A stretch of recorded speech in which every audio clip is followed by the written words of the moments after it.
नमस्कार दोस्तों, आरकेएस जी के चैनल में आपका स्वागत है, जो ज्ञान दृष्टि कोचिंग सेंटर छतरपुर की तरफ से चलाया जा रहा है। यदि आप नए व्यूअर हैं तो चैनल को सब्सक्राइब कर लें और बेल आइकन को प्रेस जरूर कर लें, क्योंकि इसी प्रकार की लेटेस्ट वीडियो आपको प्रोवाइड कराते रहेंगे और आप कोई भी वीडियो मिस नहीं करेंगे। यदि वीडियो अच्छा लगे तो लाइक कर दें और अपने दोस्तों में शेयर कर दें। यदि आप कोई कमेंट भी करना चाहते हैं तो आप कमेंट भी कर सकते हैं। तो आज हम पढ़ेंगे लॉरेंस कोहलबर्ग का नैतिक विकास का सिद्धांत। तो सबसे पहले ध्यान दें कि लॉरेंस कोहलबर्ग अमेरिकी मनोवैज्ञानिक हैं, जिनका जन्म 25 अक्टूबर 1927 को और इनकी मृत्यु 19 जनवरी 1987 को हो गई। तो इन्होंने दिया है नैतिक विकास का सिद्धांत। अब पहली बात ध्यान दें कि जो नैतिक विकास है क्या, नैतिक है क्या। तो नैतिक का मतलब होता है कि जो हमारे अंदर आदर्श आते हैं, यानी कहें हमें दूसरों की सहायता करना चाहिए, माता पिता को प्रणाम करना चाहिए, गुरुजनों का आदर करना चाहिए, दूसरों का हित करना चाहिए, जी सब कहें एक प्रकार से नैतिक गुण ही हैं। तो लॉरेंस कोहलबर्ग ने नैतिक विकास का सिद्धांत दिया है। तो इसमें पहले एक चीज देखें, अगली स्लाइड में थोड़ा चलें, इसमें देखें कि उन्होंने पूर्व परंपरागत अवस्था से स्टार्ट किया, यानी 3 स्टेज बताए, 3 अवस्थाएं बताई हैं। पूर्व परंपरागत अवस्था, परंपरागत और उत्तर परंपरागत। यानी कहां से स्टार्ट किया है इन्होंने? पूर्व परंपरागत, यानी 0 से 4 वर्ष तक। अब देखो, सॉरी 0 से 4 नहीं, 4 से 10 वर्ष तक। जब 4 से 10 वर्ष तक कहा है तो बाकी 0 से 4 तक क्यों नहीं कहा है? तो यहां पे आपको ध्यान देना है कि लॉरेंस कोहलबर्ग ने नैतिक विकास की बात की है, और बच्चा जब पैदा होता है, जन्म लेता है, उस समय पर उसमें किसी भी प्रकार का नैतिक विकास नहीं होता है। इसीलिए कोहलबर्ग ने 0 से 4 वर्ष तक की उम्र को छोड़ दिया और इसके बाद 4 से स्टार्ट किया है। तो यानी कहें कि 0 से 4 वर्ष तक किसी प्रकार का नैतिक विकास नहीं होता है। यानी जब बालक जन्म लेता है तो बालक ना तो नैतिक होता है और ना ही अनैतिक होता है। बात आ रही है समझ में? जब बालक जन्म लेता है तो बालक ना तो नैतिक होता है ना ही अनैतिक होता है, अर्थात कह सकते हैं कि नैतिक व्यवहार जन्मजात नहीं होता है। वह जो भी अच्छा और बुरा सीखता है वह समाज से सीखता है। यानी कहें सामाजिक परिवेश से ही जी ज्ञान जो है अर्जित किया जाता है, यानी नैतिक विकास अर्जित किया जाता है। सर्वप्रथम बालक का अनौपचारिक रूप से नैतिक विकास आस पड़ोस तथा विद्यालय में होता है। यानी सर्वप्रथम स्टार्टिंग अगर कहें तो अनौपचारिक रूप से ही नैतिक विकास होता है, क्योंकि वो अपने मित्रों के साथ रहेगा, पड़ोस में, परिवार में रहेगा, तो अपनी मातृभाषा में नैतिक विकास का यूज करता है। तो सर्वप्रथम बालक का अनौपचारिक रूप से नैतिक विकास आस पड़ोस तथा विद्यालय में ही होता है। औपचारिक नहीं होता है। कैसे होता है? अनौपचारिक, क्योंकि अपनी मातृभाषा का यूज करके ही वो औपचारिक चीजें सीखता है। इसके बाद लॉरेंस कोहलबर्ग ने अपने अनुसंधान के आधार पर यह निष्कर्ष निकाला कि बालकों में नैतिक या चरित्र के विकास की कुछ निश्चित एवं सार्वभौमिक अवस्थाएं पाई जाती हैं। यानी प्रत्येक बालक में ही इसी प्रकार से, यानी जब हम जैसे ही अवस्थाएं बढ़ती जाएंगी उसमें नैतिक विकास होगा। प्रत्येक बच्चे की यही कंडीशन होती है। तो उन्होंने अपने अनुसंधान शोध से निष्कर्ष निकाला कि बालकों में नैतिक या चरित्र के विकास की कुछ निश्चित एवं सार्वभौमिक अवस्थाएं पाई जाती हैं। अब देखते हैं कि लॉरेंस कोहलबर्ग के नैतिक विकास के सिद्धांत में क्या कहा है। इसमें देखो 3 अवस्थाओं में इन्होंने बांट दिया है। तो लॉरेंस कोहलबर्ग ने 3 अवस्थाएं बताई हैं। तो पहले तो अवस्थाएं देख लें। पहली अवस्था है पूर्व परंपरागत अवस्था, यानी इसको कहते हैं प्री कॉन्वेंशनल स्टेज, या इसी को कहते हैं पूर्व नैतिक स्तर या प्री मोरल लेवल। तो जी चलती है कब तक? 4 से 10 वर्ष तक। इसके बाद दूसरी अवस्था बताई है परंपरागत अवस्था, इसको कहते हैं कॉन्वेंशनल स्टेज, या इसी को कह देते हैं परंपरागत नैतिक स्तर, जिससे इंग्लिश में कहते हैं कॉन्वेंशनल मॉरलिटी लेवल। ये चलती है हमारी 10 से 13 वर्ष तक। तीसरी बताई है उन्होंने उत्तर परंपरागत अवस्था, जिससे इंग्लिश में कहते हैं पोस्ट कन्वेंशनल स्टेज। ये चलती है 13 से अधिक वर्ष, 13 से आगे ये चलती है, या इसी को कहते हैं आत्म अंगीकृत नैतिक मूल्य स्तर, यानी self accepted moral principles level. तो यहां पे देखो परंपरागत बात आई है, और परंपरा जो अपनी प्राचीन बहुत पहले से चली आ रही है, यानी जो पूर्वजों से चली आ रही है परंपरा, उसी परंपरा से इसका कुछ ना कुछ संबंध है। तो ये पूर्व परंपरागत यानी समाज में जो परंपरा चली आ रही है, जी उसके पहले वाली स्टेज है पूर्व परंपरागत, यानी परंपरा के पहले फिर परंपरागत है, इसलिए फिर इसके बाद उत्तर परंपरागत है। तो इसको डिटेल से देखते हैं। अब देखते हैं कि जो पहली अवस्था है पूर्व परंपरागत अवस्था, जिसे कहते हैं प्री कॉन्वेंशनल स्टेज। तो जी चलती है हमारी 4 से 10 वर्ष तक। अब इसमें क्या है, पूर्व परंपरागत अवस्था को 2 उपचरणों में बांट दिया गया है, यानी इसको 2 भागों में बांट दिया गया है। पहला क्या है, आज्ञा एवं दंड की अवस्था, और दूसरा है अहंकार की अवस्था। आज्ञा एवं दंड की अवस्था को कहते हैं stage of order and punishment, और दूसरा है अहंकार की अवस्था, यानी स्टेज ऑफ ईगो।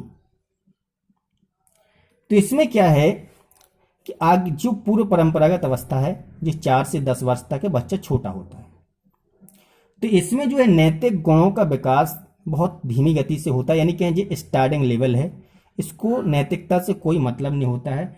इसे सिखाया कैसे जाता है, यदि कोई बच्चा जैसे कहें कोई काम करता है और यदि उसको उस काम पर दंड दिया जाता है, तो वो समझ जाएगा कि ये काम गलत है, और फिर दोबारा वो काम नहीं करेगा। और यदि वो कोई काम करता है और उसको पुरस्कार दिया जाता है, तो वो समझ जाएगा कि ये काम अच्छा है, ये काम करना चाहिए। तो यानी कि दंड और पुरस्कार पर डिपेंड करती है ये स्टेज, कि अगर हम दंड देंगे तो वो समझ जाएगा कि ये काम गलत है, हमें काम ये नहीं करना है, और यदि हम पुरस्कार देंगे तो वो समझ जाएगा ये काम अच्छा है। तो उसी पर ये डिपेंड रहता है। अब दूसरी आती है जैसे अहंकार की अवस्था, इसी में यानी 2 स्टेजों में प्रत्येक को बांटा गया है। तो इसमें अहंकार की अवस्था क्या है, यानी बच्चा अपनी मर्जी से काम करना चाहता है।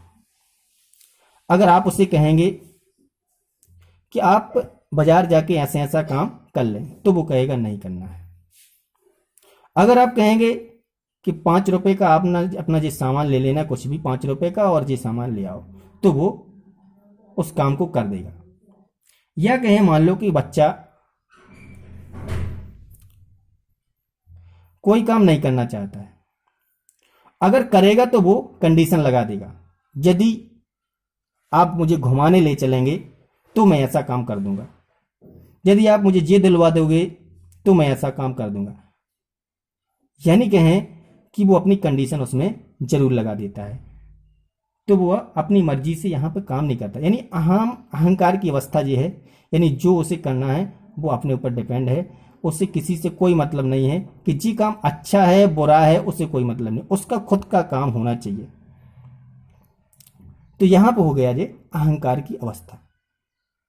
यानी कि पूर्व परंपरागत अवस्था जो है वो दंड और पुरस्कार पर आधारित है, यानी दंड देंगे तो वो समझेगा जी गलत है, और पुरस्कार देंगे तो वो समझेगा जी सही है, और उसी प्रकार से वो आज्ञा मानने लगता है।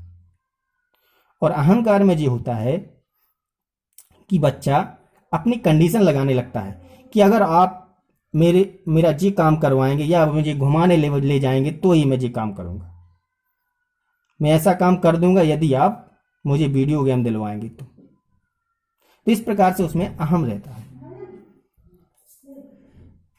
अब इसके बाद दूसरी स्टेज जो है वो है परंपरागत अवस्था। अब परंपरागत अवस्था में क्या होता है, तो परंपरागत अवस्था कन्वेंशनल स्टेज कहलाती है और ये 10 से 13 वर्ष तक चलती है। इसके भी 2 चरण हैं। पहली क्या है, पहले प्रशंसा की अवस्था इसे कहते हैं, प्रशंसा की अवस्था स्टेज ऑफ अप्रेसिएशन, और दूसरा है सामाजिक व्यवस्था के प्रति सम्मान की अवस्था यानी stage of respect for social system. तो प्रशंसा की अवस्था में क्या करता है बच्चा, इस अवस्था में बच्चा जो भी करता है वह दूसरे लोगों के द्वारा उसकी प्रशंसा की जाए, इसके लिए वो काम वो करता है। यानी जो भी बच्चा इसमें करना चाहता है वो अपनी यानी समाज में उसकी प्रशंसा हो, इसलिए वो काम करता है और बहुत अच्छे तरीके से करता है जिससे कि उसकी प्रशंसा हो। यानी इस अवस्था में बच्चे उन्हीं व्यवहारों को उचित व नैतिक मानते हैं जिनके लिए वे परिवार, स्कूल, पड़ोस, मित्र मंडली से प्रशंसा प्राप्त कर सकें, बस उसको ही वो अच्छा मानते हैं। यानी प्रशंसा उसकी होना चाहिए, उसके लिए वो काम करता है। तो इसमें सिर्फ कहें बच्चा काम करता है कि हमारी प्रशंसा हो, इसलिए वो इस काम को करता है। अब इसके बाद सामाजिक व्यवस्था के प्रति सम्मान की अवस्था। अब इसमें क्या होता है, अब इसमें क्या होता है कि देखो प्रशंसा में क्या हुआ था कि इस अवस्था में प्रवेश से पहले यानी कि जब प्रशंसा की अवस्था होती है इसमें सिर्फ वो समाज के लिए केवल इसलिए काम करता है कि उसकी प्रशंसा हो। लेकिन यहां पे वो क्या करता है कि सामाजिक व्यवस्था यानी अब वह समाज को स्वयं एक लक्ष्य मानने लगता है कि समाज ही सब कुछ है। यानी समाज के द्वारा बनाए गए नियम कानून जो हैं वो बिल्कुल सही है और बच्चा उन्हीं नियम और कानूनों के अकॉर्डिंग चलने लगता है। यानी समाज ने जो नियम बनाए हैं वो उनको बिल्कुल सही मानता है और वो ये सोचता है कि इनमें कोई भी परिवर्तन नहीं होगा और उसी के अकॉर्डिंग वो चलता है। यानी समाज ने जो नियम कानून बनाए हैं उसी के अकॉर्डिंग बच्चा चलता है और उसी को सही मानता है। तो ये होता है सामाजिक व्यवस्था के प्रति सम्मान की भावना, क्योंकि वो सामाजिक जैसे समाज में व्यवस्था बनी है उसके अकॉर्डिंग चलेगा तभी वो मानता है कि हमें सम्मान मिलेगा, तो वो समाज की व्यवस्था के अकॉर्डिंग चलने लगता है।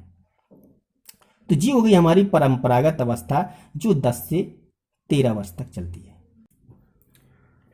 तो लॉरेंस कोहलबर्ग के नैतिक विकास के सिद्धांत में जो उनकी तीसरी अवस्था है वो है उत्तर परंपरागत अवस्था यानी पोस्ट कन्वेंशनल स्टेज। ये चलती है 13 वर्ष से अधिक। इसके भी 2 उपचरण बताए गए। पहला है समाज के साथ संबंध और दूसरा है सार्वभौमिक संबंध। तो समाज के साथ संबंध में क्या है कि इसमें जो व्यक्ति है समाज के साथ अच्छे कार्य करने लगता है और समाज के साथ संबंध ना टूटे, यानी इस प्रकार से कार्य करता है कि हमारा समाज के साथ संबंध नहीं टूटना चाहिए और अच्छे अच्छे कार्य समाज में करने लगता है। यानी इसमें कहें प्रशंसा वाली बात उसकी नहीं रहती है कि हमें प्रशंसा ही मिले, तो इसमें वो अच्छे कार्य करने लगता है और समाज से संबंध जुड़ा रहे इस प्रकार के कार्य करता है। दूसरा है सार्वभौमिक संबंध। सार्वभौमिक संबंध में क्या होता है कि जो बालक है या व्यक्ति कहें तो बालक ही कहें तो ज़्यादा बेटर है, तो बालक क्योंकि 13 वर्ष से अधिक है तो बालक जो इसमें जो है अपने विवेक का यूज करने लगता है, यानी कहें अपने दिमाग का यूज करने लगता है। यानी आप कार्य जो है इसमें अपने मन से करता है। यानी इसमें कहें कि बालक नियम कानून बनाने लगता है और उसमें कहें क्या अच्छा है और क्या बुरा है इसके बारे में भी निर्णय लेने लगता है। तो उसमें इसमें क्या आ जाता है कि जो समाज के नियम कानून हैं उसमें सुधार भी करने लगता है और नए नियम बनाने भी लगता है। तो उसमें अच्छे और बुरे क्या चीज़ें हैं उस नियम में, उसके बारे में भी निष्कर्ष निकालता है कि ये सही है या गलत है। क्योंकि जो भी नियम बनाएगा वो पूरे समाज के लिए है, इसलिए उसमें थोड़ा विचार भी करेगा कि ये सही है या गलत है। तो ये होता है सार्वभौमिक संबंध। मैं आशा करता हूं कि आपको वीडियो अच्छी लगी होगी। अगर वीडियो अच्छी लगी हो तो लाइक कर दें और अपने दोस्तों में शेयर कर दें। Thanks for watching.